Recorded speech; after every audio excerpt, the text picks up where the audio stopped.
only powerful people will live alone, will fight alone, will develop himself alone.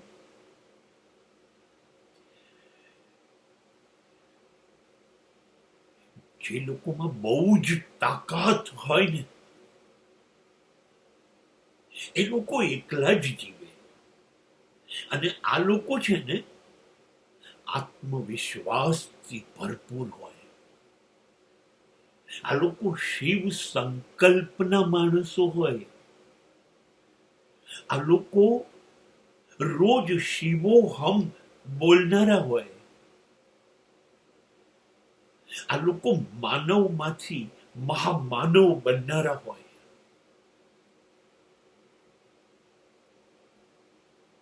હા,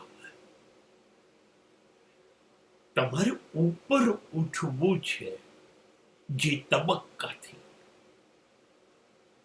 એના માટે જે સમાજની ઘેટા બકરાની દોડ ચાલે છે એમાંથી બહાર નીકળવું પડશે.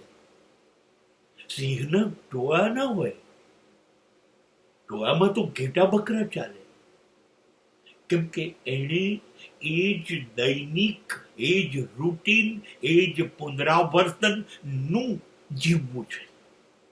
નહીં, સિંહ તો જ્યારે ચાલે ત્યારે રસ્તો જ નવો બને. એના એ રસ્તા ઉપર સિંહ કેવી રીતે ચાલી શકે? આ સિંહ જેવા માણસો છે એ એકલા ચાલે. એના પોતાના વિચાર, એના પોતાના આયોજન, એની પોતાની જીવનની વ્યાખ્યાઓ, પદ્ધતિઓ. હવે એના માટે તો એકલા પડવું પડશે. ભીડ અને ટોળું તો ત્યારે જ બને જ્યારે દરેક માણસ પોતાની બુદ્ધિ ગુમાવી દે. અને ભીડ કોઈ દિવસ, ટોળામાં જીવતા માણસો કોઈ દિવસ અદ્ભુત નિર્ણય લઈ શકે, અદ્ભુત પરિણામ લાવી શકે? ક્યારેય નહીં.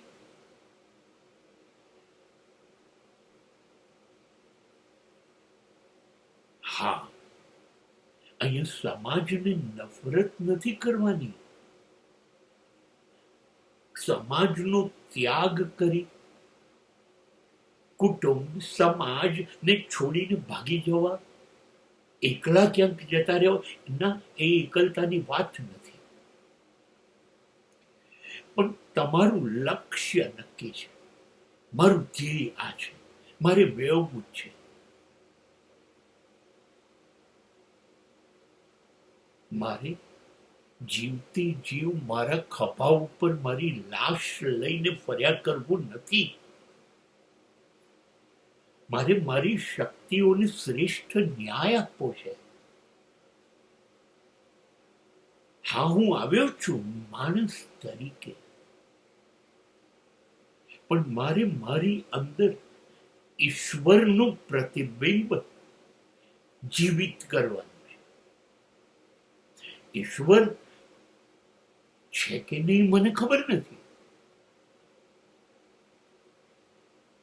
પણ ઈશ્વરને થાય કે ન થાય, મને મારા માટે પુષ્કળ માન થાય, મને મારો સંતોષ થાય એવા બનવું છે. એવા બનવા માટે મારે ઘેટા દોડમાંથી બહાર નીકળવું પડશે. મારે મારી સાથે રહેવું પડશે એકલા. મારો સમાજ, મારા સમાજનો હું એકલો જ માણસ. હું મારી વિકાસની દોડ માટે મારા ઘરના, મારી જિંદગીના બારી બારણા બંધ કરીને એકલો પડીને મારી બધી તાકાત અંદર ખૂંપાવી દઈશ, મારી જાતને અંદર ડૂબાડીશ.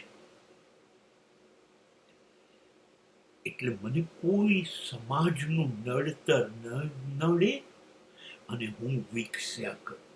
આ બધું જ તો જ થાય હું એકલો પડું.